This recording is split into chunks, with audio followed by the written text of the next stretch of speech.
وَلَقَدْ آتَيْنَا مُوسَى الْكِتَابَ وَقَفَّيْنَا مِن بَعْدِهِ بِالرُّسُلِ وَآتَيْنَا عِيسَى ابْنَ مَرْيَمَ الْبَيِّنَاتِ وَأَيَّدْنَاهُ بِرُوحِ الْقُدُسِ أَفَكُلَّمَا جَاءَكُمْ رَسُولٌ بِمَا لَا تَهْوَى أَنفُسُكُمُ اسْتَكْبَرْتُمْ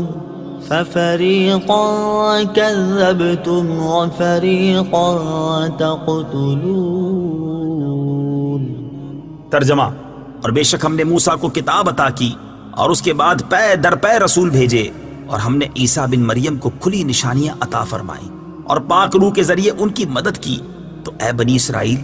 کیا تمہارا یہ معمول نہیں ہے کہ جب کبھی تمہارے پاس کوئی رسول ایسے احکام لے کر تشریف لایا جنہیں تمہارے دل پسند نہیں کرتے تھے تو تم تکبر کرتے تھے، پھر ان انبیاء میں سے ایک گروہ کو تم جھٹلاتے تھے اور ایک گروہ کو شہید کر دیتے تھے۔ وَلَقَدْ آتَيْنَا مُوسَى الْكِتَابَ، اور ہم نے موسیٰ کو کتاب دی۔ تفسیر صراط الجنان میں ہے، یہاں سے بنی اسرائیل کو دی گئی مزید نعمتیں بیان کی جا رہی ہیں۔ اس آیت میں کتاب سے توریت مراد ہے، جس میں اللہ تعالیٰ کے تمام عہد مذکور تھے۔ ان میں سب سے اہم عہد یہ تھے کہ ہر زمانے کے پیغمبروں کی اطاعت کرنا، ان پر ایمان لانا اور ان کی تعظیم و توقیر کرنا، جیسا کہ سورہ مائدہ آیت نمبر 21 میں مذکور ہے۔ وَقَفَّيْنَا مِن بَعْدِهِ بِالرُّسُلِ، اور اس کے بعد پے در پے رسول بھیجے۔ تفسیر صراط الجنان میں ہے، حضرت موسیٰ علیہ السلام کے زمانے سے حضرت عیسیٰ علیہ السلام تک متواتر انبیاء کرام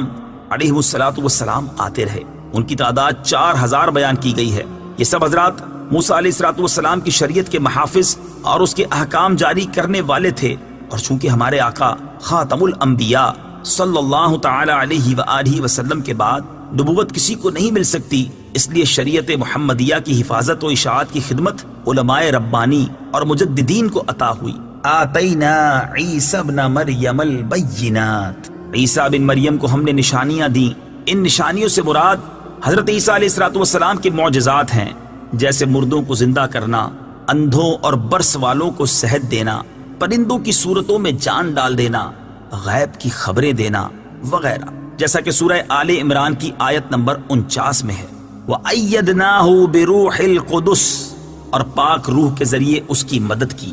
روح القدس سے حضرت جبریل امین علیہ السلام مراد ہیں کہ وہ روحانی ہیں اور ایسی وحی لاتے ہیں جس سے دلوں کو حیات یعنی زندگی ملتی ہے۔ حضرت جبرائیل علیہ السلام کو حضرت عیسیٰ علیہ نبینا علیہ السلام کے ساتھ رہنے کا حکم تھا۔ حضرت عیسیٰ کے آسمان پر اٹھائے جانے تک حضرت جبرائیل علیہ السلام سفر و حضر میں کبھی آپ سے جدا نہ ہوئے، اور حضرت جبرائیل کی تائید حضرت عیسیٰ علیہ السلام کی بہت بڑی فضیلت ہے۔ حضور سید المرسلین صلی اللہ تعالی علیہ وسلم کے صدقے میں آپ صلی اللہ تعالی علیہ وسلم کے بعض امتیوں کو بھی روح القدس کی تائید میسر ہوئی۔ چنانچہ بخاری ابو داؤد کی حدیث میں ہے کہ حضرت حسان رضی اللہ تعالیٰ عنہ کے لیے ممبر بچھایا جاتا اور وہ نعت شریف پڑھتے۔ حضور پرنور صلی اللہ تعالیٰ علیہ وسلم ان کے لیے دعا فرماتے، اللہم ایدہ بروح القدس،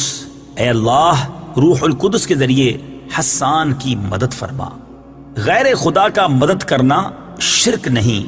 اس تفسیر سے یہ بھی معلوم ہوا کہ غیر خدا کی مدد شرک نہیں۔ اللہ تعالیٰ نے حضرت عیسیٰ علیہ السلام کی مدد حضرت جبرائیل علیہ السلام کے ذریعے فرمائی، اور جب حضرت جبرائیل مدد کر سکتے ہیں تو حضور پرنور صلی اللہ تعالی علیہ وسلم بھی اللہ تعالیٰ کی عطا کی ہوئی طاقت و قدرت سے یقیناً مدد فرما سکتے ہیں۔ حضور اقدس صلی اللہ تعالی علیہ وآلہ وسلم کا اپنی ظاہری حیات مبارکہ میں مدد فرمانے کا تو کثیر احادیث میں ذکر ہے، البتہ ہم یہاں 2 ایسے واقعات ذکر کرتے ہیں جن سے یہ ثابت ہوتا ہے کہ سرکار دو عالم صلی اللہ تعالی علیہ وآلہ وسلم نے اپنے وصال ظاہری کے بعد اپنی بارگاہ میں حاضر ہو کر فریاد کرنے والوں کی مدد فرمائی۔ مشہور محدثین امام ابو بکر بن مقری، ابو القاسم سلیمان بن احمد طبرانی اور امام ابو شیخ رحمت اللہ تعالی علیہم نے مزار پر انوار پر حاضر ہو کر بھوک کی فریاد کی، تو رسول کریم صلی اللہ تعالی علیہ وسلم نے ایک علوی کے ذریعے انہیں کھانا بھجوایا، اور اس علوی نے کہا،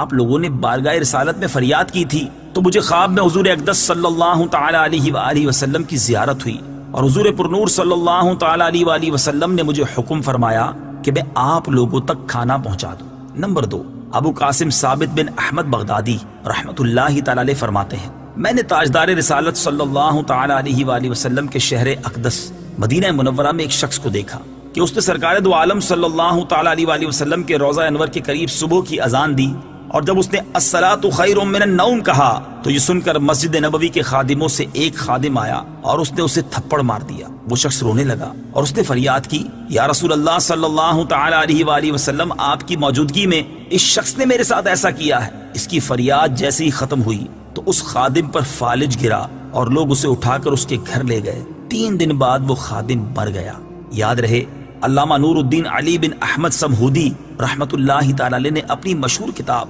وفاء الوفا باخبار دار المصطفیٰ کے 4تھے حصے میں صحابہ کرام رضی اللہ تعالی عنہم اور اولیاء الزام رحمت اللہ تعالی علیہم کے ایسے کئی واقعات بیان فرمائے ہیں جن میں یہ ذکر ہے کہ انہوں نے سید المرسلین صلی اللہ تعالی علیہ وآلہ وسلم کے روضہ انور پر حاضر ہو کر اپنی حاجت بیان کی، اور رسول کریم صلی اللہ تعالی علیہ وسلم نے ان کی مدد کرتے ہوئے ان کی حاجت پوری فرما دی۔ اور امام محمد بن موسیٰ بن نعمان رحمت اللہ تعالی علیہ نے تو اس موضوع پر مصباح الظلام فی المستغیثین بخیر الانام کے نام سے باقاعدہ ایک کتاب بھی لکھی ہے۔